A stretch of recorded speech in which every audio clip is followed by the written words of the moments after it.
Hello, welcome to Practical Piano. My name is Tia. I've been playing piano for 20 years and teaching for 10, and this is a practice session. In practice sessions, I practice piano, and then whenever I think of something that would be useful for you to know as a pianist, I stop and share that advice. Now, I've already warmed up today. Earlier, I was playing my scales off camera. And part of why I'm doing that off camera is because I have to get these scales up to 120 beats per minute. And what that means, if you have a metronome, or if you know what a metronome is, it functions like a clock, sort of. It ticks like a clock, and I'll show you. This is an analog metronome. If you don't have an analog, you could get a digital. If you don't have a digital, you can actually look up on YouTube metronome at so many beats per minute, and you can click on a video and they'll just play you a metronome at those beats per minute. So what this is, it ticks so many ticks per minute, in this case 120. And so every minute it will tick 120 times. Or if I set it at 88, it'll tick 88 times in a minute. Or if I go to 184, it'll take 184 times in a minute. And so that gives you a speed that you would follow. So that's what beats per minute means, and that's why sometimes we use metronomes. But it takes some training to use a metronome. So if you're going to use one and you never have before, you got to be patient with yourself. Set it slow and take as much time as you need to find your next note. So you set a slow metronome, you try and follow it. If you come up and you're like, oh no, what's next? Just stop, find what's next, then listen to the metronome, then keep playing and try and follow the metronome. Sometimes you're going to go faster than the metronome and sometimes you're going to go slower, and the goal eventually is that you want to play with the metronome. Anyways, I have to get these scales up to 120 beats per minute, playing at 16th notes per beat. So what that means is I have to play 4 notes in one tick. 1, 2, 3, 4, 1, 2, 3, 4, 1, 2, 3, 4, 1, 2, 3, 4.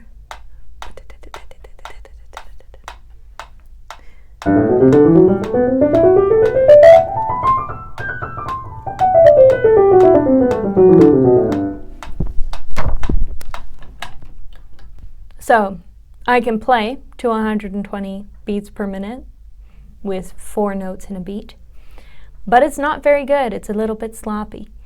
And so off camera, I'm working on building my speed, and I'm doing it off camera because it's been a long time since I've had to work on something and get it that fast, and I don't remember how to do it. So when I figure it out, then I'll show you. As a teacher, I don't want to teach you something that I only halfway know. I want to teach you what I already know. And that way, I make sure you're getting good information. If I don't know what I'm teaching you, I'm not giving you good information. So we'll work those up to speed off camera. But you'll notice I might be playing my scales a little faster than normal. And that would be why. It's because I'm working on my speed in general for these guys. All right, thankfully, scales separated by a third and by a sixth get to go a bit slower. Anyways, I already warmed up. I'm just going to do my scale separated by a third, and then we're going to move on to Chopin.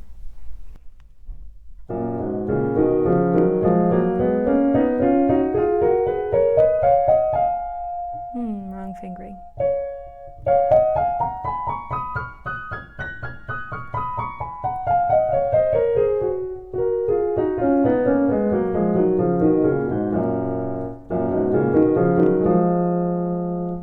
Did it again. So I have to cross over with my left hand 3 instead of my 4 on D flats.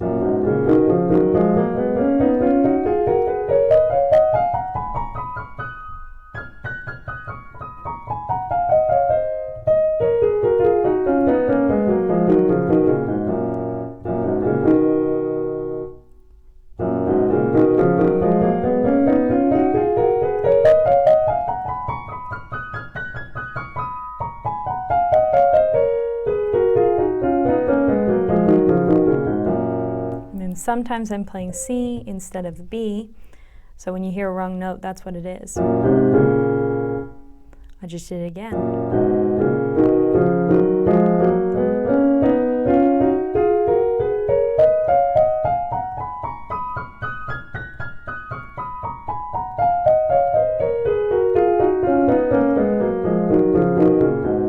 Good. Let's try out G.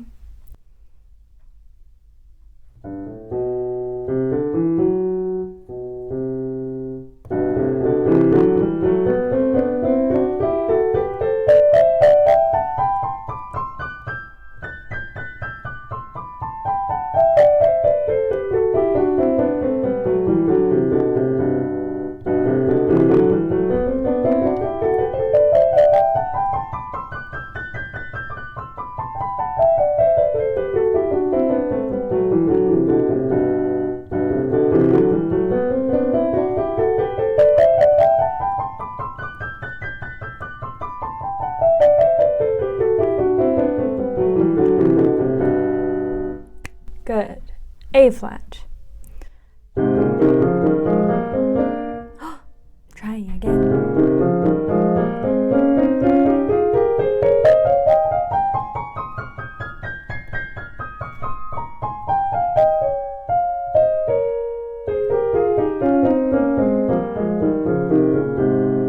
Okay, a couple of mess ups there, so we're going to go slower.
So I kept noticing that I had a consistent treble up here at the ending, and it wasn't tidy when I was going up and down. I kept hesitating. It's like, oh no, which finger do I end on? So that's why you heard me. I just took the little section.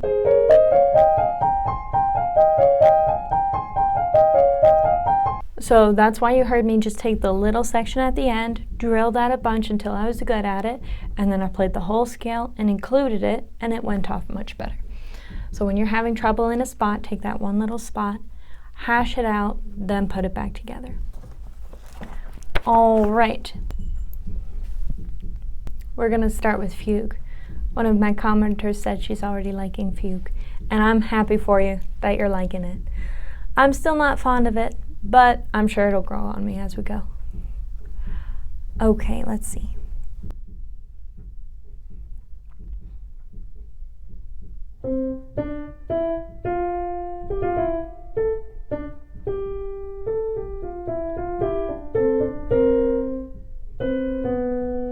There are no flats in this one.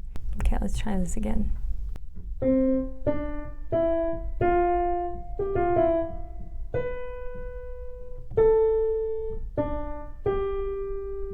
Having a bit of a rough time here. We'll just play one hand.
Oops.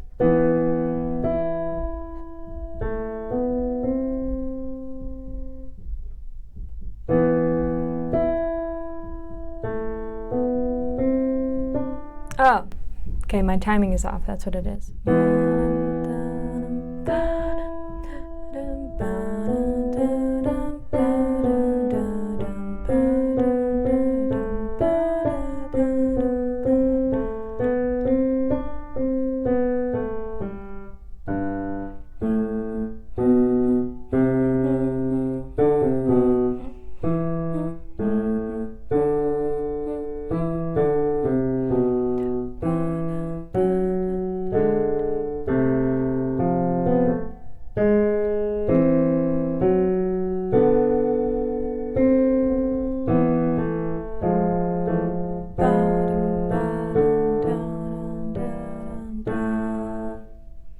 Okay, one more time, left hand.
Not quite. Hold the first one.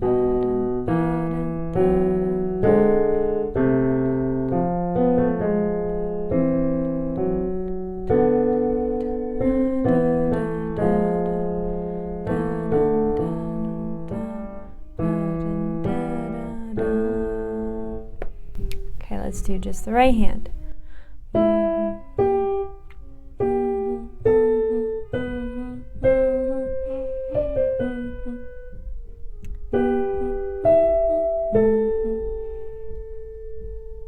Is the left hand doing that part?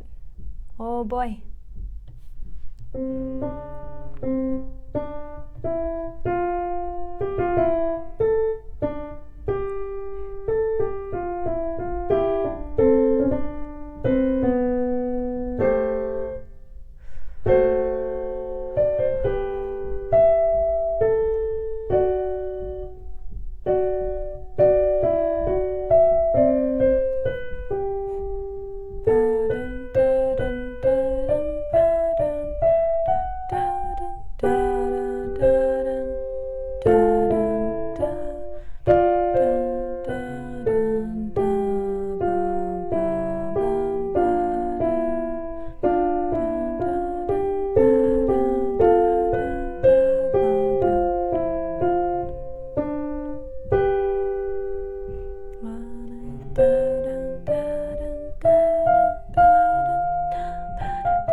Whoops.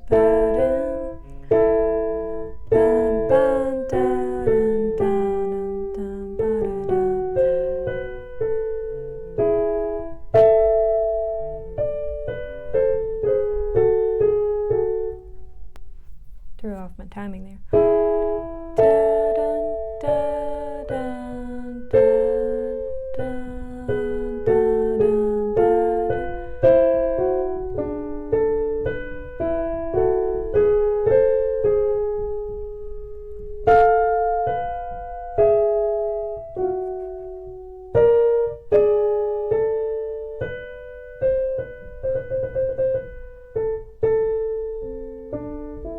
Okay, let's try that again. It was a bit messy that time.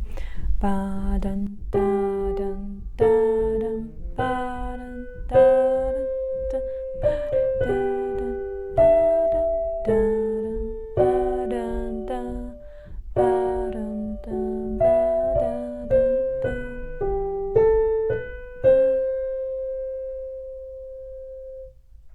right hand plays that part, left hand plays the next part. Okay.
Okay, I should play this part again because I'm playing quite fast through it, but I'm not confident with it.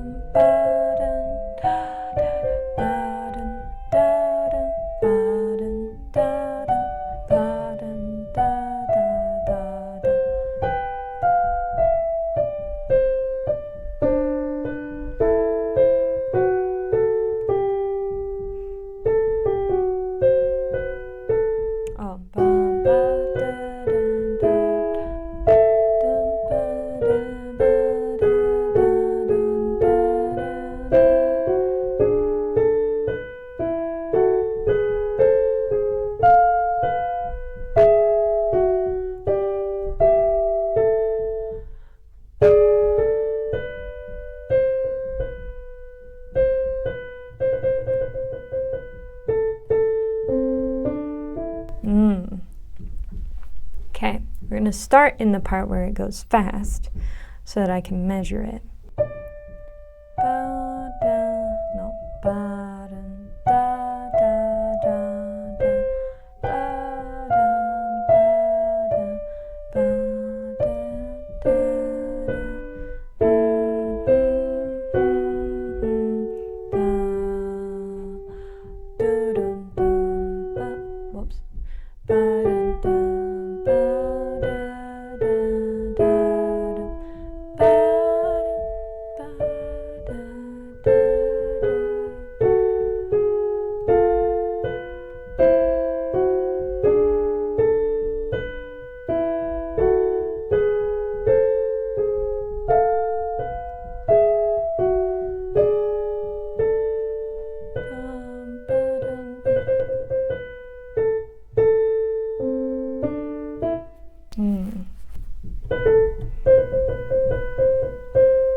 That, but it depends on how fast it has to go at the end. Oh, it looks quite fast actually. Let's see how that is. 1/16 per quarter note. Bum bum bum ba da da dum ba dum da ba da da da da da da da da. Okay, that's about how fast as I thought it would be. All right, let's try it out, hands together.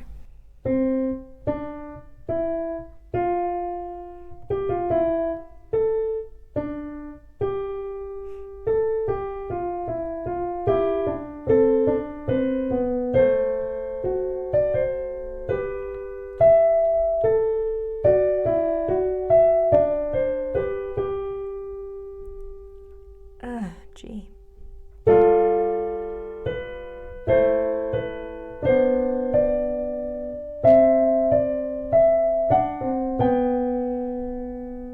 Can I lift here? Yes, I can.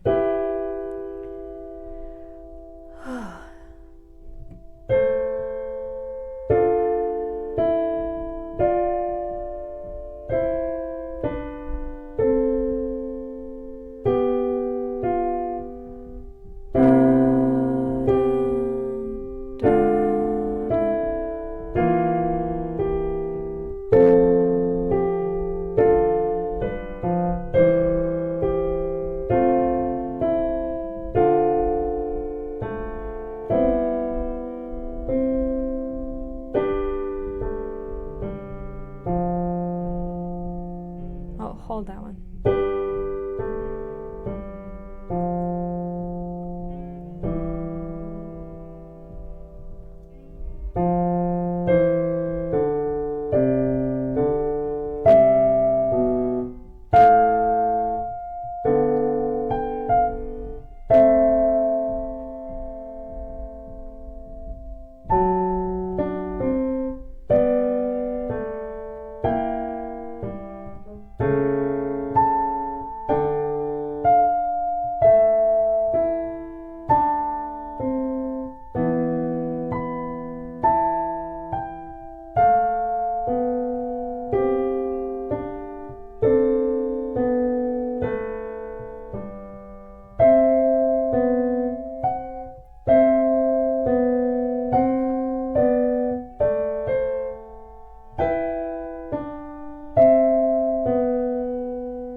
Don't hold the bottom one for quite so long, okay?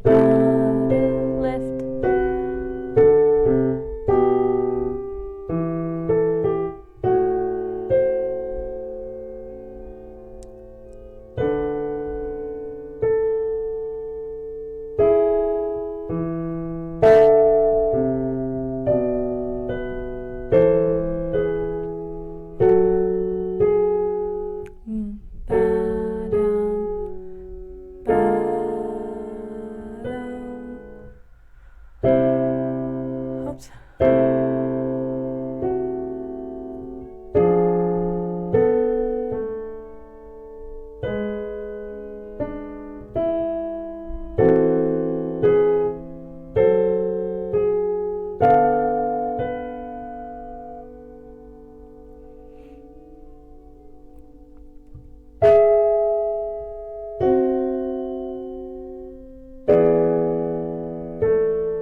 All right, so I find this song a little bit overwhelming, especially in the last 3 lines there. So let's play the last 3 lines by themselves one more time and then we'll move on.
right, that's enough of that one. Let's do Chopin. So definitely the hard part is going to be these chords. Let's go over these chords a bit. We have 4 flats in the key signature. That's B, A, E, and D. Okay, right hand. D is a flat as well. Here we go. And again.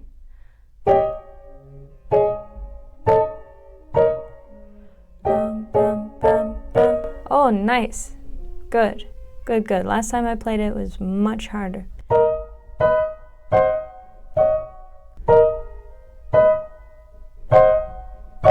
Okay, and again. This way, C's and D's. A, C, D, C, D. Okay, let's try again. Bum, bum, C, D, close. B, flat, B natural, C, D, B flat, B natural, C, D, B flat, natural, C, D flat, C natural, D flat, B flat, B natural, C natural, D flat. Okay, and the left hand.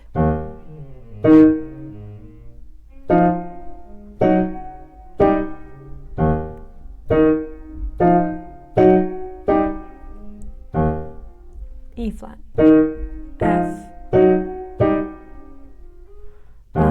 E flat, F sharp, G, E flat, F, F sharp, G, E flat, F, F sharp, G.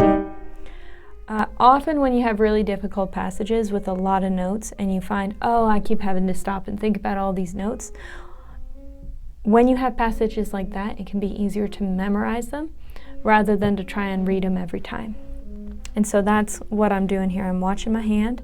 I'm looking up when I'm not sure what's next, but I'm basically trying to memorize this area, even if just for a small amount of time. E flat, F, F sharp, G.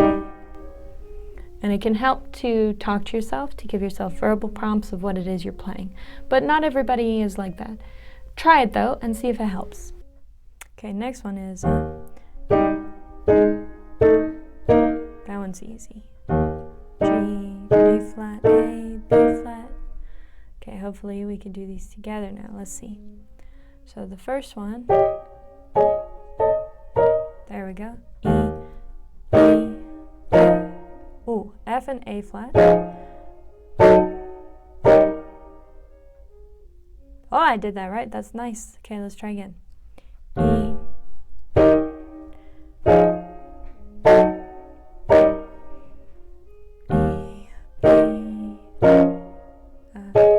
A flat, not B flat. So what happens is I bring my right hand up onto the black keys, but I'm not looking for which black key.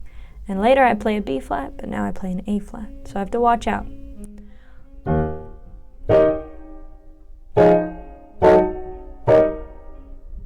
Almost there. Whoops. This one is this one. One more time.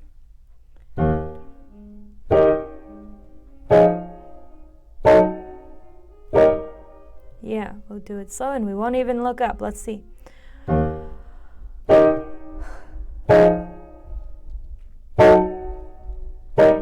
Did it. All right, now the next section goes like G, something's wrong there. What did I do wrong? Oh, C first, and then D. Okay, let's do that a few times. C, D.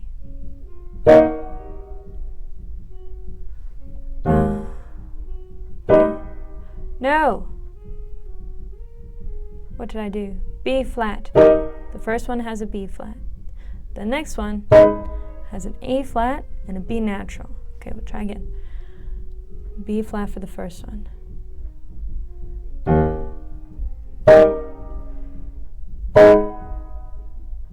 There's no middle note yet. Shoot. What is this one? Edit out the shoot.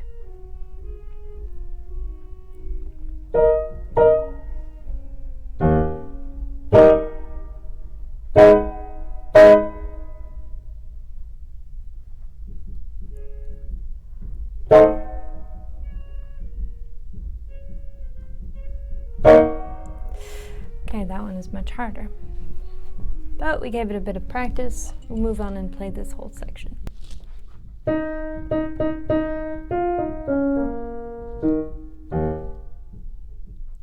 E.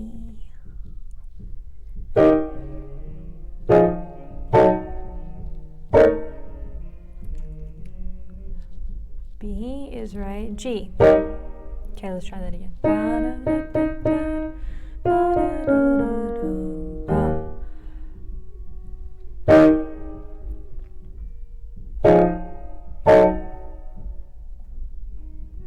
G.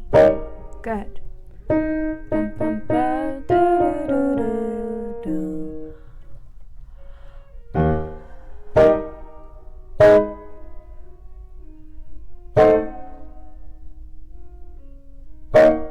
There we go. Now I can tell from how my hands feel after doing all that stretching. I feel a little bit of pain through here. I'm a little sore up here. A little bit of pain through here. That's enough practice on those particular chords. There's no need to push yourself to practice further when your hands are already hurting. You should give them a rest, because it takes a while for your body to develop the musculature that you need to do the things that you're asking it to do. And so give the practice that you can give, and then every time that you practice you'll be able to go a little bit longer because your body will have repaired in the meantime. And this is probably the most that I've been able to practice that section so far. So now that I'm sore, we'll just leave it be. I'm making progress. I am able to play it longer than before. But if you push yourself past your pain point, you're going to injure yourself, and then you won't be able to play longer than before, and you might need to spend several weeks not playing the thing that injured you. So it's better to respect when your hands feel sore and give them something else to do instead of the thing that's making them sore, because they will just get stronger and stronger in the meantime, and it's better than injuring yourself. All right.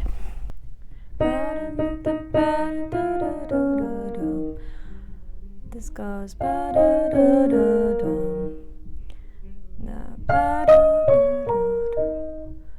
one more. Oh, no, I'm supposed to hold that. Yes.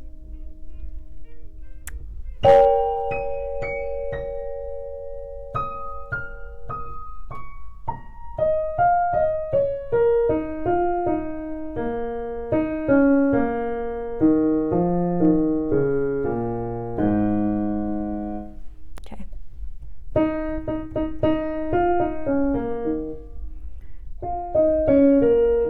No. I just played that one. We go up to this one.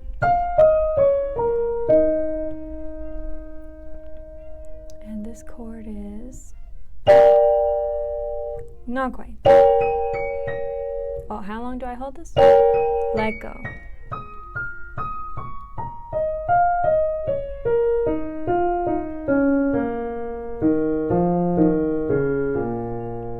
All right, so I have two things to tell you that I just did here.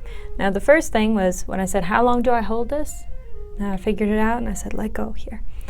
So in your music, you're gonna have rests, and it's very important to observe your rests, because not having the note there gives the song a certain sound that the composer intended, otherwise they wouldn't have written the rest. And so pay attention to your rests. It's tricky in sections like this because you get carried away thinking about, oh, what are my notes here? And you forget how long you're supposed to hold the left hand. So especially when you're doing complicated things in either hand, watch out for the other one. And if it has a rest and you keep missing the rest, just circle it or highlight it, something that draws your attention, then you'll be able to do it. What was the other thing here? Oh, while my hand was up here, my left hand is just like floating away. What's it supposed to do? In the meantime, I should get it ready for where it's going to go. It takes a large degree of focus, and it takes, it's kind of like cognitive dissonance. You have to split and focus on this one thing and focus on the other thing. So you have to either shift between them or kind of like half think about both of them. It's difficult to describe what that process is when you're learning to do it. But if you go really slow and you just play the part where you need to put your hand, so if I just go, okay.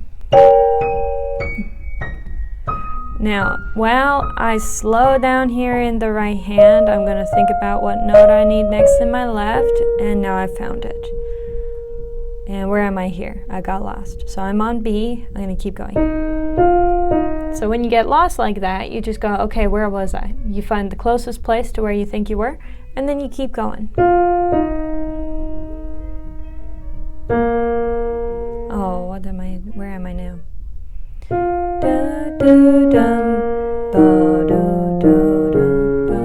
So it takes a lot of practice, but if you're going to work on moving the left hand from here to here, you want to think about where you are now and where's your destination. My destination is over there. So as I'm playing, rest, I'm going to think about my destination. And see, because I thought of my destination ahead of time this time, it worked out better than the last time. You have to know where you're going. So let's do that one more time. We're going to look at my destination. That's where I'm going. And I'm going to play this part. Rest, move. There we go.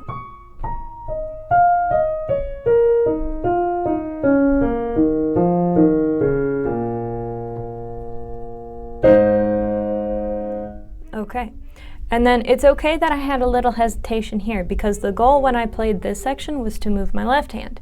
If I moved my left hand correctly, then we're all good. I accomplished the goal.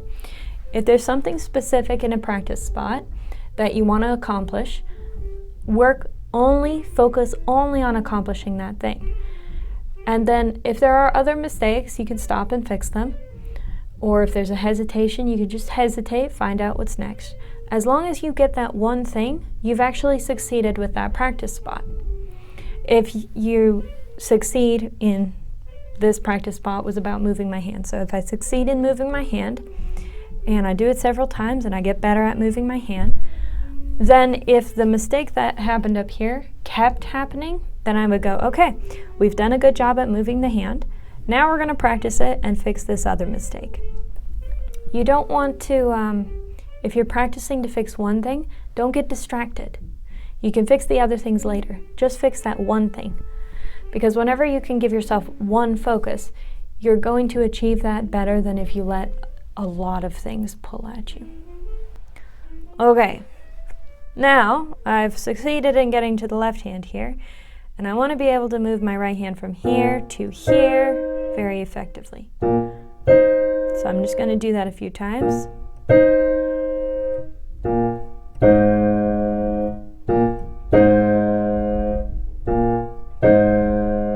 And we're going to try it out again.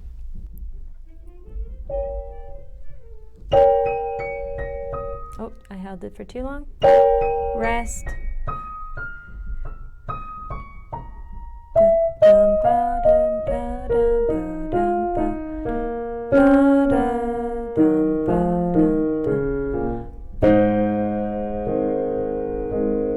Okay, and see, I made that move on time. It was great. The moving was great. I made a bunch of mistakes in the right hand, but I'm not worried about those. I can go back and fix those mistakes now. The good thing was that I succeeded in the move that I had set up as my goal.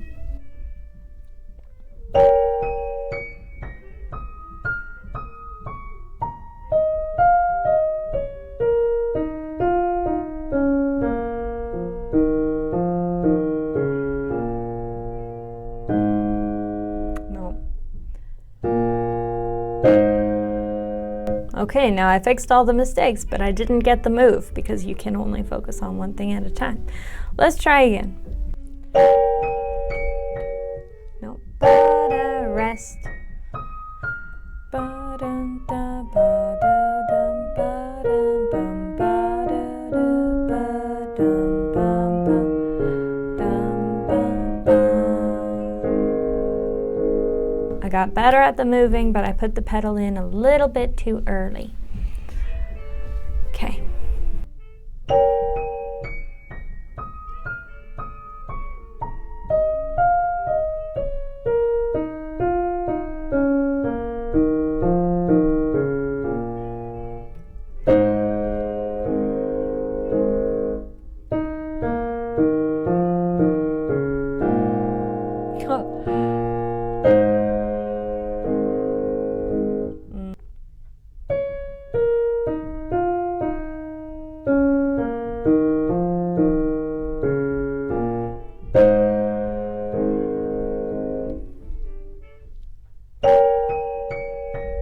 Nope. Ba-da, rest.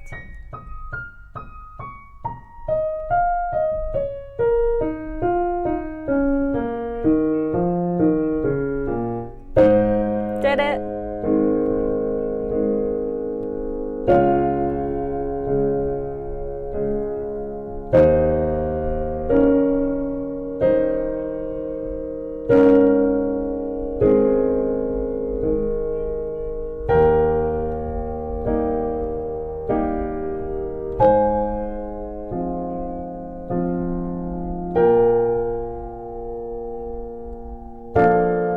With an A.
Alright, let's play this section a few more times. I would like to be able to get it faster, and I could try intentionally to go faster, but if I make a bunch of mistakes, then I'm going to go slower.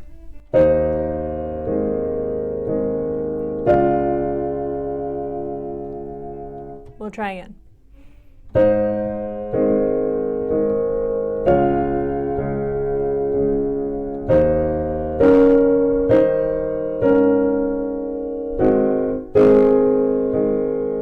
Alright, let's actually stick on that spot, because I can do that at that speed pretty decently, and we'll see how it goes.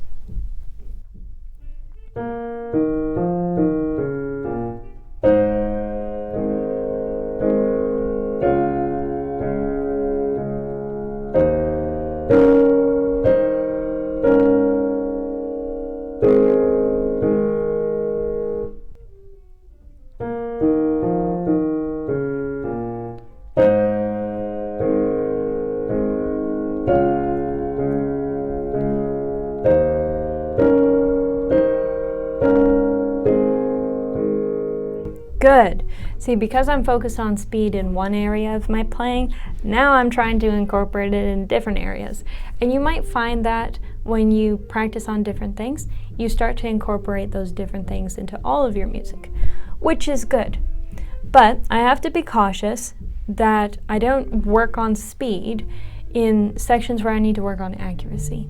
So this section I can do pretty well. So we'll keep playing it at that speed because it should be probably even faster than that. So it'd be good to get it to the speed that, or closer to the speed that it should be earlier. So if I can play it up to speed, I will. If I try and play it up to speed and there's a bunch of mistakes, I should slow it down and be very accurate. Later I'll be able to build the speed. Now we have a couple of minutes left. I want to play this section a few more times.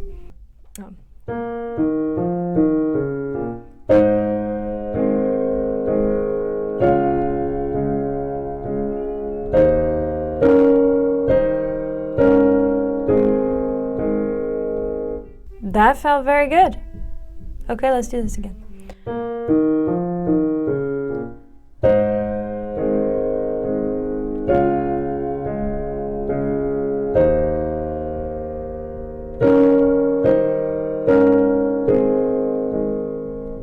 Okay, so that hesitation tells me I should probably go just a smidge slower.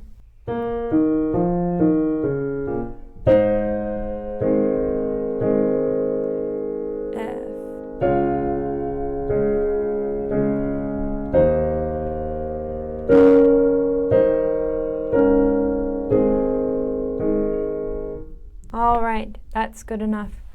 Thank you for joining me for this practice session. I hope you found it useful. If you have, or if you've enjoyed it, please leave a like. If you know anyone else who would also enjoy it or find it useful, please share. If you have any questions or you want to tell me how your practice is going, leave a comment. And if you would like more, subscribe. Bye.